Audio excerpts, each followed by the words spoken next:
Stitch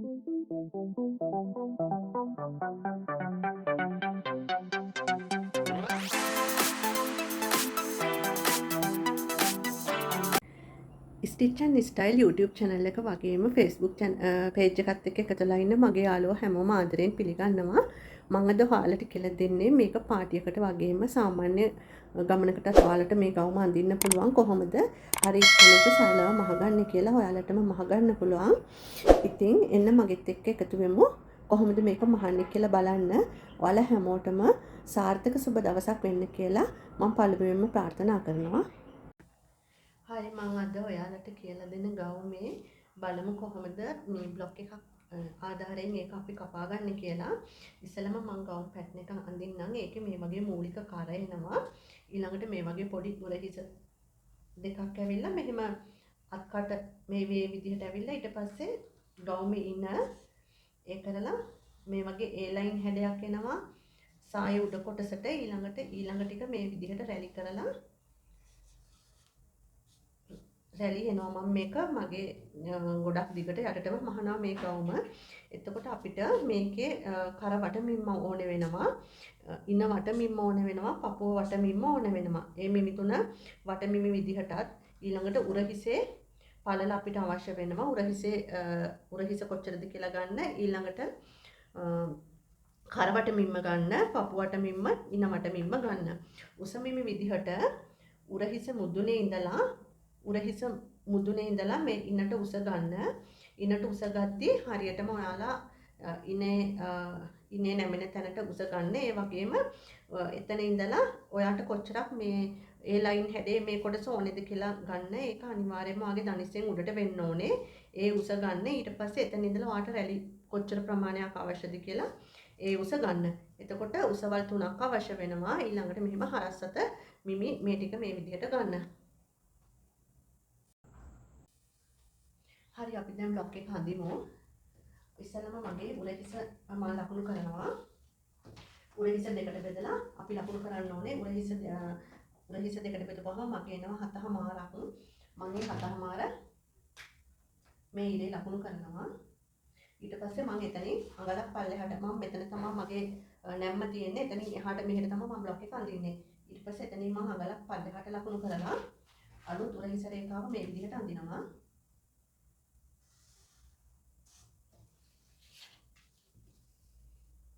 මෙතන ඉඳලා තමයි මම බ්ලොක් එක මෙහෙම අඳින්නේ. ඊට පස්සේ එතන මම 7මාර බලලා මෙතන 7මාර මම ලකුණු කරනවා හරියටම මේ කොනේ ඉඳලා 7මාර එන්නේ කොතෙන්ද කියලා. ඊට පස්සේ මම රැගල් උස විදිහට අත්කට අඳින්න මේ 7මාරට අඟල් භාගයක් එකතු කරනවා. උරහිස දෙකට බෙදලා එන මිම්මට අඟල් භාගයක් එකතු කරලා අඟල් 8 මේ විදිහට මම ලකුණු කරනවා. ඊට පස්සේ මම ඒ රේඛාවක් මෙහෙම අඳිනවා. ඊට පස්සේ මම අඟල් 3ක් උරහිස අලුත් ඇඳ උරහිස මෙම්මේ ඉඳලා අඟල් 3ක් උරහිසේ මේ විදිහට ලකුණු කරලා එතන ඉඳලා මගේ කඳ උස හොයා ගන්නවා. මම කඳ ගත්ත උස අඟල් 15යි. මම ඒ අඟල් 15 මේ විදිහට ලකුණු කරනවා. ඒක ලකුණු කරන්නේ මම මෙතන මුල්ලේ ඉඳලා අඟල් 3ක් උරහිස දිගේ ලකුණු කරලා එතනින් තමයි පල්ලෙහාට අඟල් 15 හොයාගන්නේ. ඊට පස්සේ මම ඒ රේඛාවත් මේ විදිහට අඳිනවා.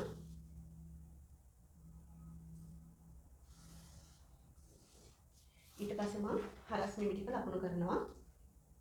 මගේ පපුවට එනවා 10යි කාලකුණු. 10යි කාලෙට මම මහන මැටීරියල් එක ස්ට්‍රෙච් මැටීරියල් එකක්. ඒකකින්ද මම පුංචි බුරුලක් විදිහට මේ අඟල් කාලක තියෙනවා. ඔයාලට ස්ට්‍රෙච් මැටීරියල් එකක් නැතුව නෝමල් එකක් නම් අඟල් භාගයක් පොඩි බුරුලක් විදිහට තියන්න. ඒකින්ද මම 10 මාරක් ගන්නවා. එතකොට මට 10යි කාලයි අඟල් කාලක් තමයි තියෙන. මම මේ දැන් මහුම් වාසි තියන්නේ නැතුව තමයි අඳින්නේ. ඒ වගේම මම ඉනට 9ක් එනවා. මම ඒකට පොඩි බුරුලක් තියලා 9යි කාලක් මේ විදිහට අඳිනවා. ඇඳලා මම අංශය පැත්ත මේ විදිහට අඳිනවා. මගේ රැගල් රේඛාවේ කෙළවරයි ඉන රේඛාවයි මේ විදිහට හැඩේ ඇඳ ගන්නවා. ඊට පස්සේ මෙතන මගේ අත්කට අඳින්න ඕනේ. ඇත්තටම මට මේකට සාමාන්‍ය අත්කටක් අවශ්‍ය වෙන්නේ නැහැ. ඒකකින්ද මම කරන්නේ ඉස්සෙල්ලාම මගේ කරවට බලනවා. කරවට මිම්මත් අපිට අවශ්‍ය වෙනවා. කරවට 4ට බෙදුවම මගේ නම 3මාරක්. මම ඒකෙන් අඟල් භාගයක් අඩු කරලා අඟල් 3ක් විදිහට මෙතනත් අඟල් 3මාරට අඟල් භාගයක් එකතු කරලා අඟල් 4ක් විදිහට මේ විදිහට මම මගේ මූලික කර ඇඳ ගන්නවා. මම මගේ මූලික කර තමයි මගේ ඇඳුමට මගේ ගවුමේ තියෙන මගේ මූලික කර. ඒකින්ද මම මේ කර මේ විදිහට ඇඳලා කර්ව් රූල් එකකින් මේ විදිහට කර්ව් කරනවා. කර්ව් කරලා මම මගේ පිටිපස්සේ කර මේ විදිහට අඟල් දෙකක් පහත් කරලා මේ විදිහට මම පිටිපස්ස කර ඇඳ ගන්නවා.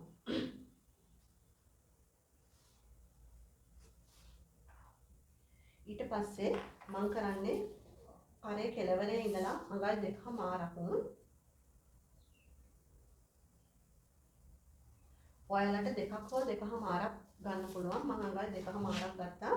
ඒක මේ විදිහට ලකුණු කරලා මම ඒ එතන ලකුණු කරපු තැන ඉඳලා රැගල් රේඛාවේ අපි පපුවට බිම්ම ලකුණු කරපු තැන කෙළවරට මේ විදිහට රේඛාවක් අඳිනවා. ඒ කරලා ඒක පොඩි දැන් මේ තියෙන මගේ අත්කට. එතකොට මේ අත්කට කිහිල්ලේ ඉඳලා උරහිසේ අයිනකට තමයි මේ අත්කට යන්නේ. එතකොට මම ඒකේ මැද හොයලා මේ විදිහට ටේප් එක තියලා ඒකේ මැද මේ විදිහට හොයලා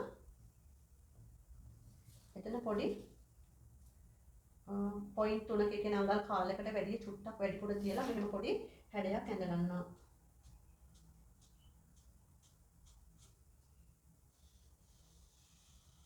ඔන්න ඔහොම හැඩයක්. එතකොට අත්කට කෙලින්ම නැතුව මෙහෙම පොඩි හැඩයකට එනවා. ඕගලන්ට එහෙම අවශ්‍ය නැත්නම් කෙලින්ම අඳ ගන්නත් පුළුවන්. නැත්නම් පොඩි ඇතුළට හැරිලා වගේ තියෙන මෙහෙම අඳ ගන්නත් පුළුවන්. ඒකල දැන් මගේ මේ මූලික මේ උඩ කොටස හරිය මම දැන් ඒක මේ විදිහට අඟල් භාගයක් තියලා මේ විදිහට මහුම් වාසිය අඟල් භාගයක් තියලා ඒක මේ විදිහට කපා ගන්නවා. අත්කටත් මෙහෙම හැඩේ කර්ව් එක තියෙනම අඟල් භාගයක් ඇඳලා ඊට පස්සේ උරිසුණු පොඩි අඟල් භාගයක් තියලා කරවටට විතරක් මම මහුම් වාසිය තියන්නේ නැහැ. මොකද මූලික කර කපපු හින්දා ඒක නැවිලා මෙහෙනකොට කර ගන්නට එන හින්දා මම කරට මහුම් වාසිය තියන්නේ නැහැ.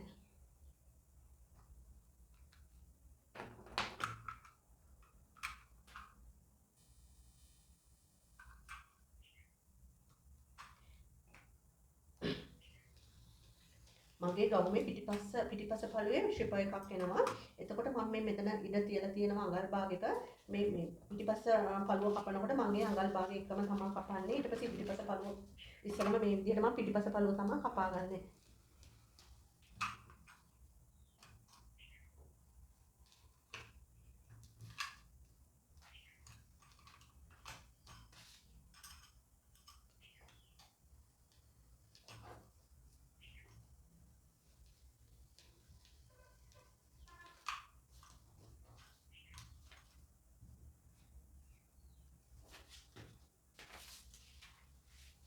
මේ තියෙන්නේ මගේ පිටිපස්ස පළුවේ පතරම මම ඒක රෙද්ද තියලා කපලා පෙන්නන්නම්.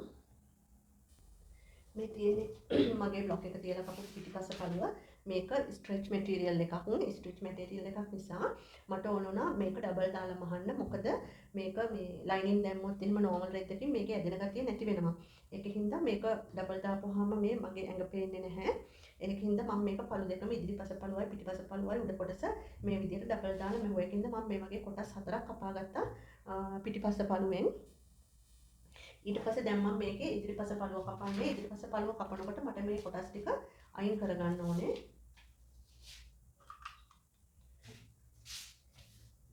අපි මේ තියලා තිබ්බ ෂිප් එක අල්ලන්න තියලා තිබ්බ අඟල් භාගය අයින් කරගන්න ඕනේ.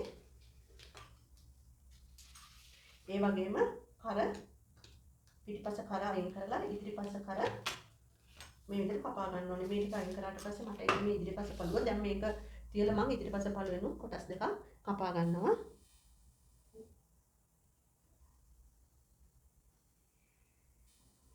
මේ තියෙන මගේ ඉදිරිපස පළුවෙන් මම කපාගත්ත කොටස් දෙක. අපි දැන් බලමු සාය කොටස කොහොමද කපන්නේ කියලා. සාය කොටස කොටස් දෙකකින් එනවා. එකක් A line හැඩයට එනවා. ඊට පස්සේ එතනින් පල්ලෙහාට රැලි කොටස් තමයි එන්නේ. ඒකකින්ද අපි කොහොමද ඒක කරන්නේ කියලා බලමු.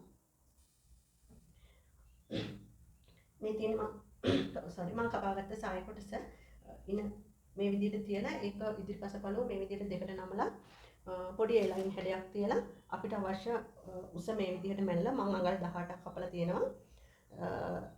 ඒ කපලා තියෙන්නේ මෙහුම් වාසියත් එක්ක. මොකද මෙතනිනුයි උඩිනුයි යටිනුයි ඇල්ලෙන හින්දා අඟලක් විතර වැඩිපුර තියලා ඒ උස කපා ගන්න. කපාගෙන ඒක එන්න ඕනේ ඉන මේ ඉනේ ප්‍රමාණයටම. ඊළඟට පොඩි A line හැඩයක් ඇවිල්ලා අපි A line හැඩය මෙතනින් පොඩ්ඩක්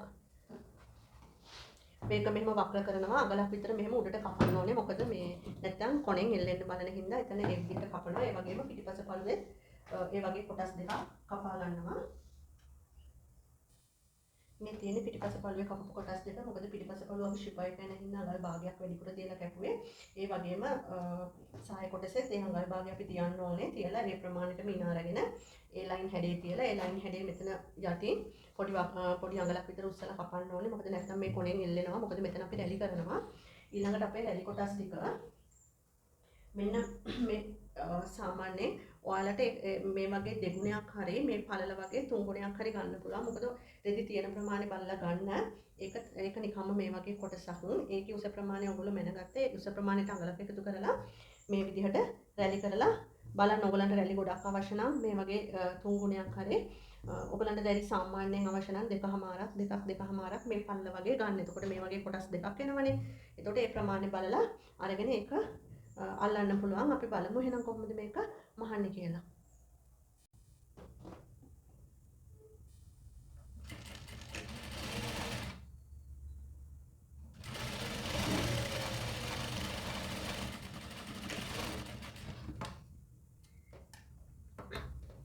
මේ තියෙන්නේ මම ඉදිරිපස පළුව මම ඩබල් නේ කපා ගත්තේ. ඊට පස්සේ මම කරේ ඒක මේ හොඳ පිටවල් දෙක ඇතුළට එන්න තියලා මේ තියෙන උඩ කන පිට. ඊට පස්සේ මම කරවටේ අත් කටයි මේ විදිහට මහගත්තා. මේක දැන් ඩබල් තියෙන්නේ. ඊට පස්සේ මම මේ විදිහට එකට කට් මාක් දාලා මේක පාටි ෆ්‍රොක් එකක් හින්දා ගොඩක්ම නූල් ගැන සැලකිලිමත් වෙන්න. මොකද ඇඳුමේ පාටටම ගැලපෙන හරිම නූලක් ගන්න. එතකොට තමයි ගවුම ගොඩක් නීට් මේ කඩෙන් ගත්තා වගේ අපිට ලස්සනට මහ ගන්න පුළුවන් වෙන්නේ. මේ විදිහට මම කට් මාක් දාලා ඒක හොඳ පිට හරව ගන්නවා. උරහිස මුට්ටු කරන්නේ කරවටයි අතුයි විතරයි මම මුට්ටු කරන්නේ. මේ තියෙන්නේ මම ඒක හොඳ පිට හරව ගත්තාම ඊට පස්සේ මම කරන්නේ උරහිසත් මේ විදිහට හදාගෙන උරහිසත් මෙහෙම මහලා අපේ අංශය දෙපැත්තෙනොත් මේ විදිහට මගේ පළු දෙකම අල්ල ගන්නවා. මේ තියෙන ඉදිරිපස පළුව පිටිපස පළුවත් ඒ විදිහටම මම හදාගෙන පෙන්නන්නම්. මේ තියෙන මම මහල ඉවර වෙච්ච ඉදිරිපස පළුව. ඉතින් මම මේ විදිහට ඩබල් දාලා මහපු හින්දා මගේ අත් කටයි කරයි මට ඉවර කරගන්න ලේසි වුණා. ඊට පස්සේ මම කරන්නේ මම ඉනත් මෙහෙම තියලා මහලා තියෙනවා. ඊට පස්සේ මගේ මේ A line කපපු සාය කොටස දැන් අල්ලන්න යන්නේ යටට. එක ඉදිරිපස පළුවේ පිටිපස පළු දෙකේමයි මම අල්ලලා ඊළඟට මම කරන්නේ උරහිස් දෙක ගවුමේ මූට්ටු කරනවා. මූට්ටු කරලා තමයි මම ඊට පස්සේ බලමු කොහොමද ඊටු ටික කරන්න කියලා. මේ තියෙන්නේ මම උරහිස් දෙකත් අල්ලගත්තා. ඔයාලා බලන්න අපි මෙහුම් වාසි අඟල් භාගයක් තිබ්බා. අඟල් භාගෙම අල්ල මේ කියන්නේ මහනකොට යොදා ගන්න. මොකද අපි ඊට වැඩිය අඩුව මැහුවොත් එහෙම අපේ ගවම ලොකු වෙනවා. මේක දැන් අපි පොඩි බ්ලොක් එක අපි මෙහුම් දැන් බ්ලොක් එක අඳිද්දි අපි කාලක්නේ බුරුලට තිබ්බේ. ඊළඟට ඒ බ්ලොක් එක ඇඳලා එතනින් මෙහුම් වාසි අඟල් භාගයක් තියලානේ මෙහුවේ. භාගෙම අපි මෙතන මේ මහන තැන් වලට මේ විදිහට මෙහුම් වාසි අඟල් භාගෙම අල්ල ගන්න ඕනේ. නැත්තම් මේ ගවම ලොකු වෙන්න කියන්නේ ටිකක් ලොකු වෙලූස් වෙන්න බලනවා. ඒකින්ද ඒ විදිහටම අල්ලගත්තාම අපේ ඇඟේ ගානටම ගවම තියන්න පුළුවන්. මේක මේ ස්ට්‍රෙච් මැටීරියල් එකක් හින්දා මට ලොකු බුරුලක් අවශ්‍ය වෙන්නේ නැහැ. මොකද මට ඕනේ ගවම ඇඟේ තදට හිටින්න. ඊට පස්සේ මම කරේ මේ අංශය දෙපැත්තෙනොත් මේ විදිහට මේ මහගත්තා. මහගෙන දැන් මම කරන්නේ මගේ එතකොට මුළු ගවුමෙම මේ විදිහට යට තියෙනවා. මොකද මම අංශය දෙපැත්තෙනොත් අල්ලගත්තානේ. ඊට පස්සේ මම කරන්නේ මේ රැලි කරලා ඒ රැලි ටික යට රැලි කොටස දැන් මුළු රවුමම අල්ල ගන්න. එතකොට මට පිටිපස්සේ ෂිප් එක මහලා පිටිපස්සේ විතරයි මූට්ටුව මේ පිටිපස්සේ ෂිප් එක මහලා ඒ මූට්ටුව විතරයි මට දාන්න අවශ්‍ය වෙන්නේ. අනික ඔක්කොම මම නිමා කරගෙන තියෙන. එහෙනම් ඒ ටික ඉවර කරලා බලමු කොහොමද අපේ ගවුම කියලා. මේ තියෙන්නේ මගේ ගැදරින් ෆුට් එක. ඒකත් මේ වගේ එකකුත් මට තියෙනවා. එතකොට මේකේ උසානුව තමයි අපේ මේ රැලි වෙන ප්‍රමාණය තීරණය වෙන්නේ මේක ටිකක් ඒකට වැඩි උසයි. එතකොට මට ළඟ ළඟ රැලි ගන්න පුළුවන්. ඉතින් හරිම ලේසි අපි අති නූල් ඇදලා මේ කියන්නේ නූල් ඇදලා බුරුලට දාලා අදිනවට ඇදී මේ වගේ ගැදරින් කුට් එකක් පාවිච්චි කරාම මේ වගේ නෙට් එකක් හරි ඉක්මනට අපිට මහ ගන්න පුළුවන්.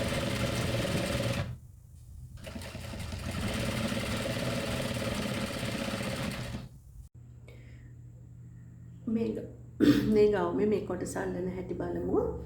මේක මම දැන් මේ විදිහට මහගෙන තියෙනවා. ඊට පස්සේ මගේ උරහිස මං අඟල් 2.5ක් තිබ්බා. ඔයාලට මතක ඇති.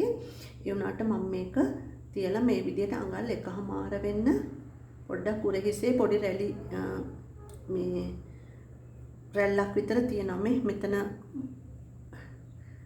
මෙතන ඉස්සරහයි පිටිපස්සේ පළු දෙකේම පොඩි රැලි දෙකක් තියෙනවා. එතකොට ඒ ගවුම ලස්සන පෙනුමක් එනවා. ඉතින් එහෙම තියලා මම කරන්නේ මම අතේ තමයි මේක මහගන්නේ නූලකින්. මොකද මේ මැෂින් එකේ මැහුවොත් නූල් පාරවල් පෙනෙන හින්දා නූල් පාරවල් පේන්නේ නැති වෙන්න මේ විදිහට ඇතුළට දාලා චුට්ටක් එක කොටසක් පොඩක් අඟලක් විතර කොට වෙන්න තියලා මෙතන මේක මෙහෙම දෙපැත්තට හරවලා පොඩ්ඩක් රැලි කරගන්නවා මෙතන අයිනම කොටස.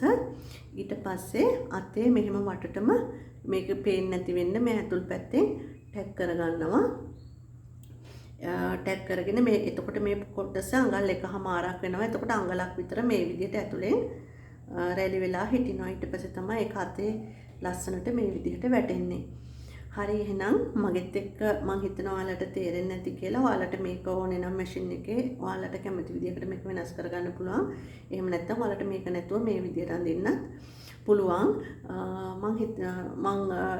මගෙත් එක්ක එකතුලා ඉන්න ඔයාලා හැමෝටම ගොඩාක් ආදරෙන් සුබ පතනවා. ඔයාලට මේ වගේ ලස්සන ගවුමක් ඉක්මනට මහන්න පුළුවන් වෙන්න කියලා. ඒ වගේම ඊළඟ වීඩියෝ එකෙන් අපි ආයෙත් හම්බෙමු. මම සරණ මාලිනී.